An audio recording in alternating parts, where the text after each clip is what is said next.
Tollywood super star Mahesh బాబుకి real estate వివాదంలో ఇరుక్కున్నారు. ఒక సంస్థకి ప్రచారకర్తగా ఉన్న టైంలో రంగారెడ్డి జిల్లా వినియోగదారుల కమిషన్ ఆయనకి నోటీసులు జారీ చేసింది. ఒక రియల్ ఎస్టేట్ సంస్థ చేసిన మోసానికి సంబంధించి దాఖలైన ఫిర్యాదులో మహేష్ బాబు పేరు చేర్చారు.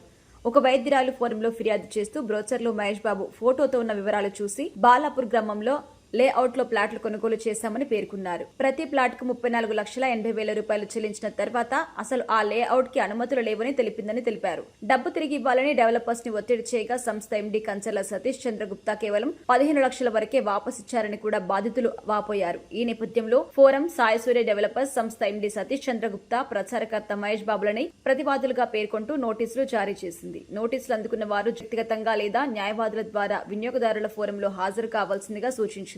ఇందులో మహేష్ బాబుని మూడో ప్రతివాదిగా చేర్చడం జరిగింది. మరి దీనిపై మహేష్ బాబు ఏమైనా స్పందిస్తారేమో చూడాలి. ఇక మహేష్ సినిమాల విషయానికొస్తే ప్రస్తుతమైన రాజమౌళి దర్శకత్వంలో ఒక భారీ బడ్జెట్ సినిమా చేస్తున్నారు. ఈ సినిమా థియేటర్స్ లోకి రావడానికి ఇంకో 3-4 ఏళ్లు పడుతుంది. డైరెక్టర్ రాజమౌళి దర్శకత్వం వహించబోతున్న ఈ సినిమాపై భారీ అంచనాలున్నాయి. ఈ సినిమా ఎప్పుడొస్తుందా అని ప్రేక్షకులు వేయికలతో వెయిట్ చేస్తున్నారు. బాహుబలి, RRR సినిమాల విజయం తర్వాత జక్కన్న మరో భారీ బడ్జెట్ సినిమా చేస్తుండగా ఈ మూవీ ఆఫ్రికా అడవుల నేపథ్యంలో సాగే కథతో రూపొందుతోంది. అలాగే ఈ సినిమాలో మహేష్ బాబు కొత్త లుక్ లో కనిపించబోతున్నారు. కొన్నాళ్లుగా ఈ సినిమా కోసం ప్రత్యేకంగా శిక్షణ కూడా తీసుకుంటున్నారు మహేష్ బాబు.